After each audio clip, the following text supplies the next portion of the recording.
surprise here for the oilseed sector. We will speak about the effect of the implementation of the Chinese tariff on the US soybeans. And we will assess the supply and demand situation for the main oilseeds and the byproducts for this marketing year and the next. Basically our conclusions are that globally the oilseed complex will remain rather comfortable in 2018-19, except for the rapeseed. So this first figure presents the global oilseed stock to use. So it includes sunseed, rapeseed, and soybean. We can see that our forecast is that the oilseed stock to use should be at a quite high level, almost near the record reached during the 2016-17 marketing year. So if we have a look at the evolution of the prices during the last months, we can see that following at the beginning of this summer, following the implementation of the tax on the US soybean, the CBOT soy prices have dwindled to really low level, almost 10 years low level, and in its wake, the sunseed and for the Ukrainian sunseed and the Canadian prices have followed. So we are going now directly to our assumption for this marketing year for the global soybean supply and demand situation. So we obviously forecast an increase in the Argentinian crop thanks to normal growing condition, which will be helped by the arrival of La Nina in the next months.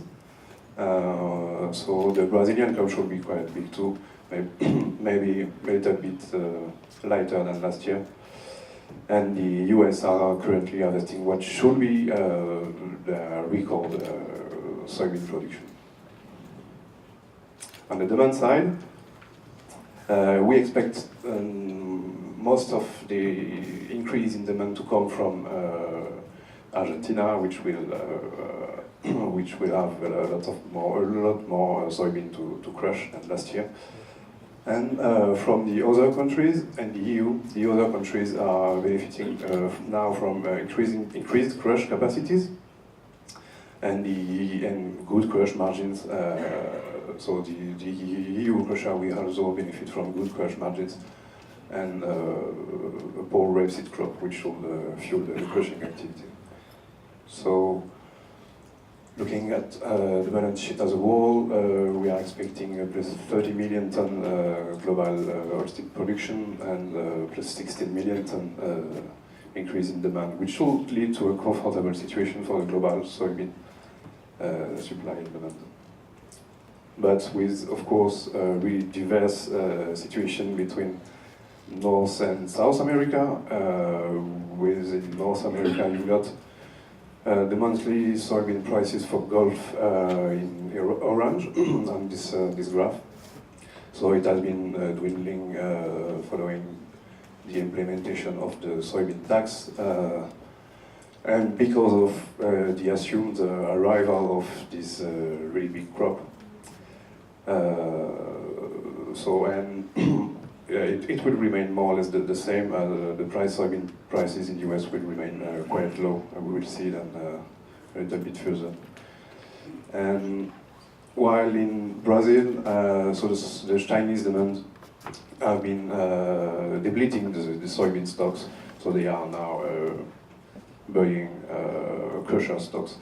So we expect stocks of soybean in Brazil to arrive around, let's say, a few million tons, maybe less than 1 million tons in December. And the market, the price for Paranaguá, the orange curve, moved really higher because of this situation. So the main question right now on the soybean market is how will the Chinese demand go through this supply gap in Brazil. So the crushing rates are they have been kept at quite high level, and so as I said, the Chinese are currently depleting the Brazilian crusher stocks, so meaning that there is more or less nothing left after that. And they are also increasing the purchases of the Argentinian origin. And our forecast is that, assuming this level of crush, they will need to purchase US and Canadian beans before January, and also strongly increase the purchases of Argentinian origin.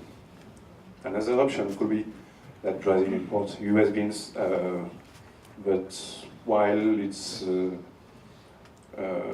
if we look at the price, it should be possible getting the competitiveness of the US beans in Brazil, but they have not done it yet. So obviously the impact of this situation on the global trade will be a really sharp increase in soybean export from Brazil to China during this marketing year at the expense of the other destination, while the US will fill the gap among the other importers and really reduce the export to China. So we have got here as an importer, let's say it's an importing country, importing group. In the EU, we expect quite big increase of the import of the US beans at the expense of the Brazilian ones. So, getting our price outlook for soybean with this very heavy balance sheet in 2017, 18, and of course in 18, 19, the US beans should spread the bearishness on the world market outside South America. They could be nevertheless supported after the harvest pressure because of monopolistic situation. So, and after that, we expect, of course, the prices to be pushed back at quite low level because of the arrival of the new South American crop. I will now let the mic to Evelyn. So, hello everybody. So the soybean, the change in the US soybean import tariff in China so had impact, of course, on the soybean market, but not only. It also had implications on the other oilseed markets, mainly rapeseed and sunseed. So the reason is that it relies on the Chinese needs from cattle breeders, as the soy meal availability is really stagnating in 18-19. They need to find other sources to meet the protein demand of their animals. So we expect that in 18-19, rape meal consumption in China and sun meal consumption are going to rise sharply. So we forecast more or less a plus 1 million ton consumption for rape meal and plus 1.5 million ton of consumption for sun meal. It will not completely fill the gap of the protein needs, but it will help to equilibrate the feed matrix needs. So as a consequence, we expect China to import a lot of canola this year in order to crush more rapeseed to produce more rape meal for the animals. So we expect imports in China to rise to almost 6 million tons, and most of the imports will be made by Canadian canola additional exports. So the world trade will be really supported with plus 1.5 million tons in 18-19. Thanks to a good level of harvest this year, Canada should be able to meet this additional demand from China, as we expect a good harvest between 21 and 22 million tons of canola in Canada. Nevertheless, the world production will decrease this year by 3 million tons. As you know, there was a really big crop failure in Australia as an historically dry weather in the east really jeopardized the production. And in EU also, we faced a very hot spring and summer, and we lost in those two regions at least 1 million tons of rapeseed. So with decreasing production and a very sharp demand of rapeseed to produce rape meat for China, but also to produce rape oil to fuel the food demand in emerging countries and also the biodiesel demand in the EU, we expect that stocks on the world market will decrease by more than 2 million tons, and the situation for rapeseed is now quite fragile, and it is partly due to the change in the soybean world trade matrix.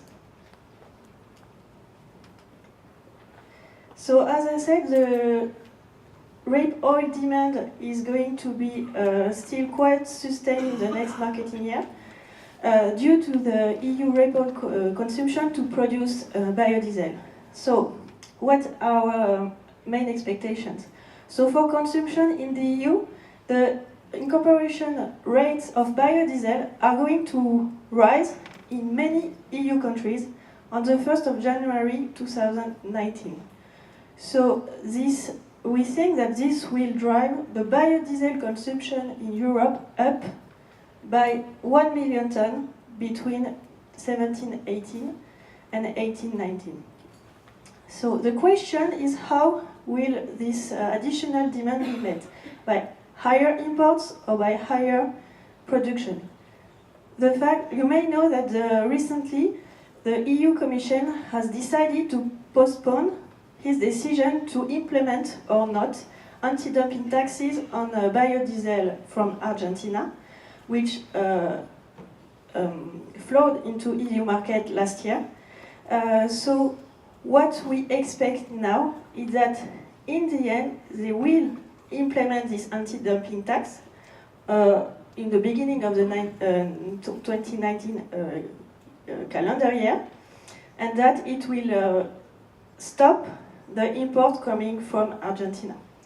Nevertheless, during the first half of the crop year of the year, we will import still biodiesel from Argentina and also palm methyl ester from Indonesia, which is very competitive now, thanks to very large availabilities of palm oil in Southeast Asia.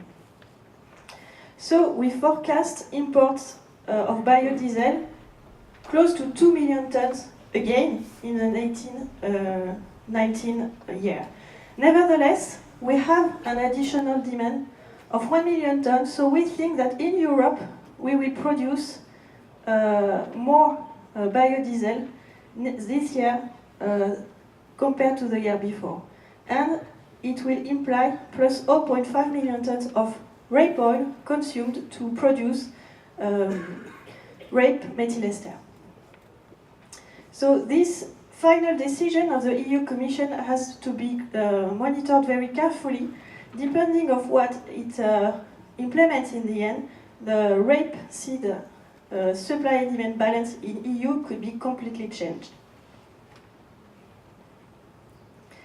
So, taking into account our current assumptions, the production is very low this year in Europe, only 20 million tons compared to 22 last year. Given the fact that China will be very aggressive to buy canola on the world market, we think that in the EU we will not import much more than the year before, whereas production has collapsed. And the crush will be more or less stable, maybe increase a little, thanks to this increasing rape oil demand to produce biodiesel. So we have minus 1 million tons in our rapeseed stocks in Europe forecast at the end of the year, and the situation is just balanced, whereas at the world level it is quite fragile. So in theory, with this very sharp drop in stocks that you see on the orange line here, we should see normally price increase. Nevertheless, we think that soybean, from US soybean quotation, will exert a very hard pressure on canola and rapeseed prices on the world market during the next months, so that on average the prices in 18-19 will be more or less the same than the year before.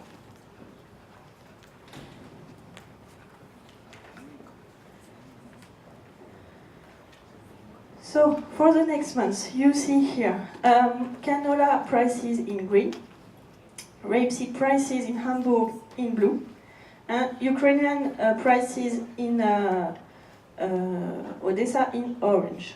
So on the overall, on the crop year, if you make the average of all of these quotations, it's the same as the year before.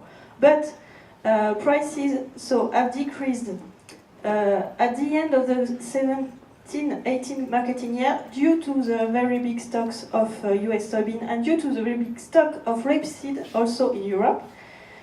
Now we forecast that at the short term, and prices have increased during the summer, so we are here now, due to the very dry weather that has jeopardized the 2018 crops, but it's now jeopardizing the 2019 sowings. So that's why we saw this increase in European prices. So we expect on the short term an upside potential because, first of all, Ukrainian availabilities are going to fade. So they are close now to have sold everything they can. Secondly, we expect a strong demand from rape oil that will sustain margins during the winter, as rape methyl ester is more suitable in engines in winter because the other ones can run a car when the temperatures are below zero. And on top of that, we expect that in winter, China is going to arrive more massively on the world market to buy canola to import during the spring. But after this short-term revival, I would say, prices should collapse following soybean prices. And you see that canola prices could rise a little during the year because we have a very large export pace to meet the Chinese demand. So it should drive prices up. Nevertheless, they will increase in the end, maybe just below, around, I would say, $4,000 per ton, but not more, due to the very, very large US stocks that we expect in the summer 2019. So what could affect also our rapeseed prices in the medium term? We cannot expect any upside help from the veg oil side. As a matter of fact, at the world level, we expect very big stock of palm oil that you can see in blue here. There is two main reasons behind these high stocks. The first one is that we have very, very good level of production now in Southeast Asia, in Indonesia and in Malaysia. We expect a record production, around 41 million tons in Indonesia in 2019.